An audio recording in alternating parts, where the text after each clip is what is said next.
What if one simple question could change everything? When Barron Trump asked his father something unexpected, no one could have predicted the impact it would have not just on Donald Trump, but on his entire legacy. Before we continue, tell us where in the world are you watching from? If you're enjoying these stories, make sure to hit subscribe, because tomorrow's episode is absolutely mind-blowing. It was a quiet Sunday afternoon in the Trump Tower penthouse. Sunlight streamed through the floor-to-ceiling windows, casting a golden glow over the luxurious living space. Donald Trump sat in his usual chair by the window, sipping a black coffee, gazing out over the New York City skyline. The city was his emperor, testament to his relentless drive and ambition. The sound of soft footsteps echoed in the room. Barron Trump, tall for his age, walked in casually, carrying a book in his hand. He had always been observant, a quiet thinker. But today, there was something different in his expression, something more thoughtful, more intense. "Dad," Barron said, his voice steady but curious, "why do you think you've been so successful?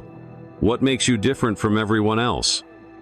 Donald, caught off guard, turned away from the window and looked at his son. It wasn't the kind of question he was used to. People usually asked about deals, strategies, politics. But this was personal. He set his coffee down, leaning back slightly. "I've always been driven by one thing. Winning," he finally said. "People either admire that or they don't. I built this empire because I never settled for anything less than the best." Barron nodded but didn't look convinced. His blue eyes locked onto his father's. "But is winning really all that matters? What about the people left behind?" The room fell silent.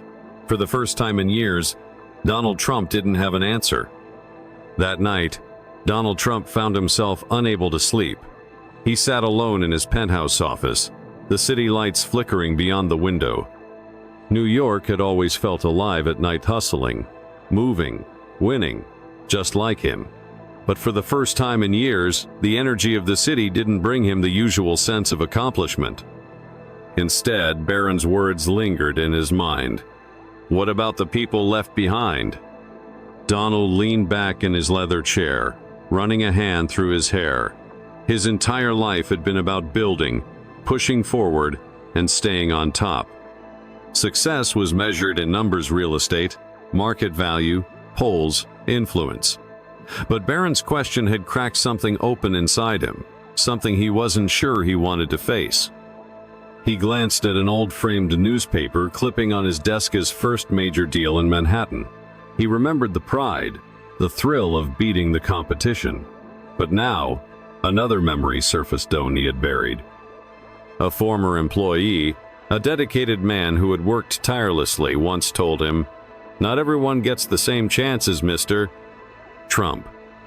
Donald had dismissed it at the time, but tonight, those words stung in a way they never had before. He stood, walked to the window, and looked down at the streets below. The city was filled with people who would never set foot in a penthouse like this, who worked long hours just to stay afloat. For the first time, he wondered not just about his success, but about the cost of it.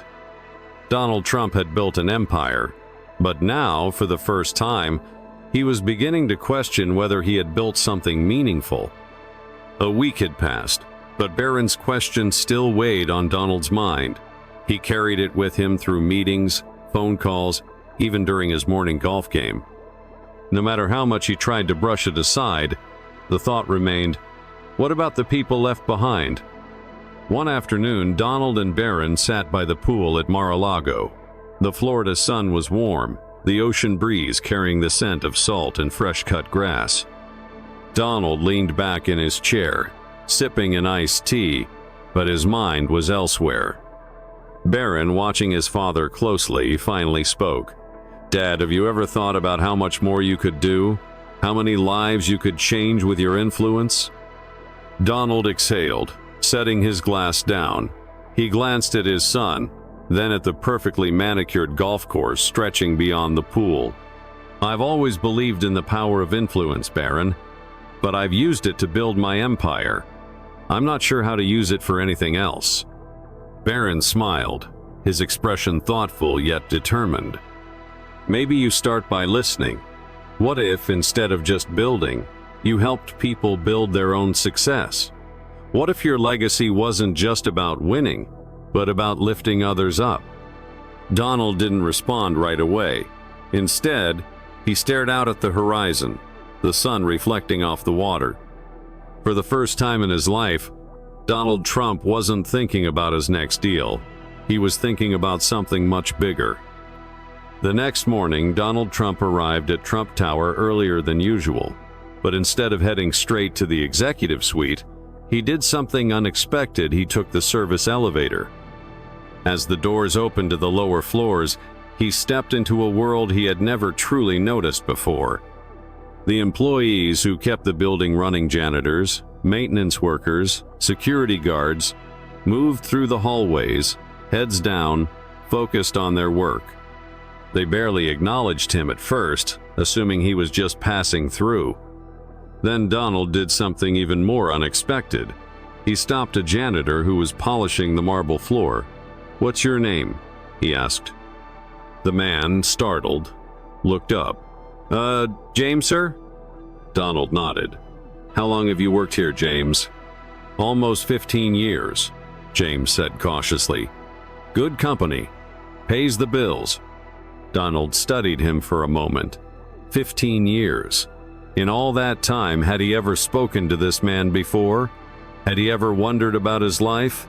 His family? Throughout the day, he continued these conversations with the doorman, the cafeteria staff, even the night shift workers he'd never seen before. He listened, and for the first time, he truly heard them. Later that evening, Donald found himself driving through a lower-income neighborhood in Queens. He had developed properties all over New York, but he had never actually been in places like this. He watched children playing on cracked sidewalks, mothers carrying groceries up long flights of stairs in old apartment buildings. Their own success. For the first time, Donald Trump realized that success wasn't just about skyscrapers and deals. It was about people, and he had the power to make a difference. Donald Trump had made countless deals in his life. He had built skyscrapers, negotiated billion-dollar contracts, and shaped global markets. But this was different. Sitting in his office, overlooking Manhattan, he flipped through pages of research on wealth disparity, education gaps, and job shortages. These weren't just statistics anymore. They were people he had met, people he had listened to, and for the first time he wanted to do something that wasn't just about business. One evening at Mar-a-Lago, Barron sat across from him waiting. He had pitched the idea days earlier, a foundation that wouldn't just give handouts, but would create real opportunities. Donald had been quiet then, but now he was ready. "You're onto something, Barron," Donald finally said, setting the papers down. "If I'm going to do this, it has to be big, bigger than charity. It has to actually change something." Barron's eyes lit up. "Then let's build something that lasts." Within weeks, plans were in motion. The Trump Foundation for Opportunity was born, not just another philanthropy, but a mission to provide skills, education, and resources for those who needed a real chance. It would fund scholarships, launch job training programs, and support small businesses in struggling communities. The press was skeptical at first. Was this another PR stunt? But as the details emerged, people saw something different. This wasn't just about Donald Trump, it was about something bigger than his legacy. On the day of the official announcement, Donald stood at the podium, Barron by his side. He looked at the cameras, then at the crowd, many of them workers, single parents, young entrepreneurs, people who would benefit from this initiative. "This," he said, voice firm, "isn't about politics. It's about people. And it's about time we do something that actually makes a difference." The ballroom was packed. Business leaders, Politicians, philanthropists, and everyday Americans filled the seats, waiting to hear Donald Trump speak.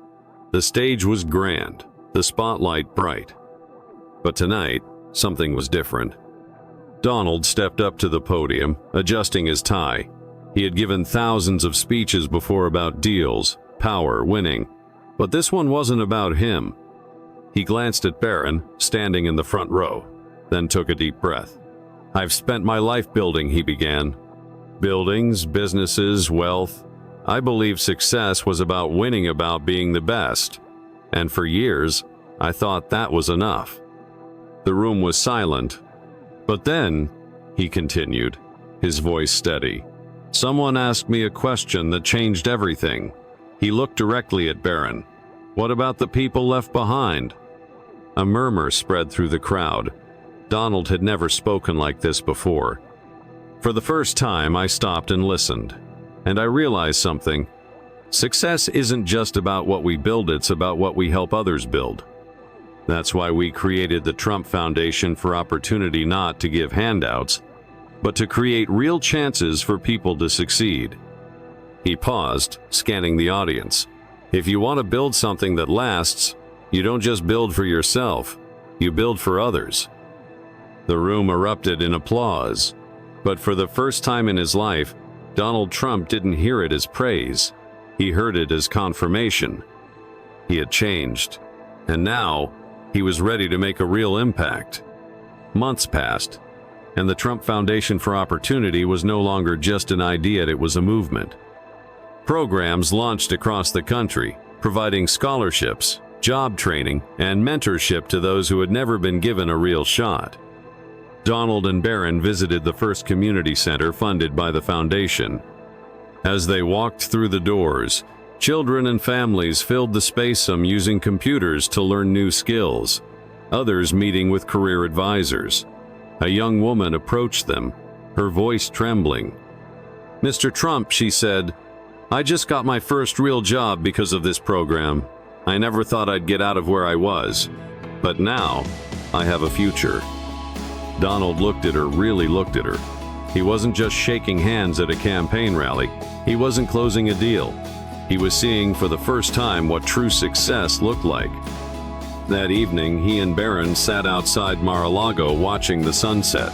"We really did it," Barron said, smiling. Donald placed a hand on his son's shoulder. "You did it," he said, his voice softer than usual. "You asked the right question. You made me see what really matters." Barron nodded, his expression thoughtful. "It's never too late to change, Dad." Donald exhaled, looking out at the horizon. The empire he had built was nothing compared to the legacy they were creating. And for the first time in his life, he felt fulfilled. This story isn't just about Donald Trump or Barron, it's about the power of perspective and the courage to change. Many of us spend our lives chasing success, thinking it's defined by wealth, status, or personal achievements. But true success is measured by how we impact others. So ask yourself, are you only building for yourself, or are you helping others build too? Like Donald, it's never too late to reflect, to listen, and to use your influence, no matter how big or small, to make a difference. Whether it's mentoring someone in your workplace, supporting a struggling friend, or giving back to your community, every action counts.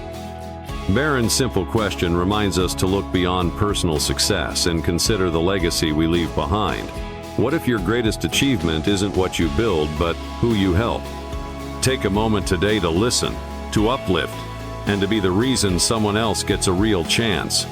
Because at the end of the day, the true measure of success isn't just winning, it's how many others you bring with you. If this story inspired you, don't forget to like this video and subscribe to our channel for more powerful stories that challenge perspectives and spark real conversations. Now we want to hear from you. What does success mean to you? Have you ever had a moment that changed the way you see the world? Share your thoughts in the comments below. And remember, true success isn't just about what you achieve, but about the lives you impact. See you in the next story. 2Z.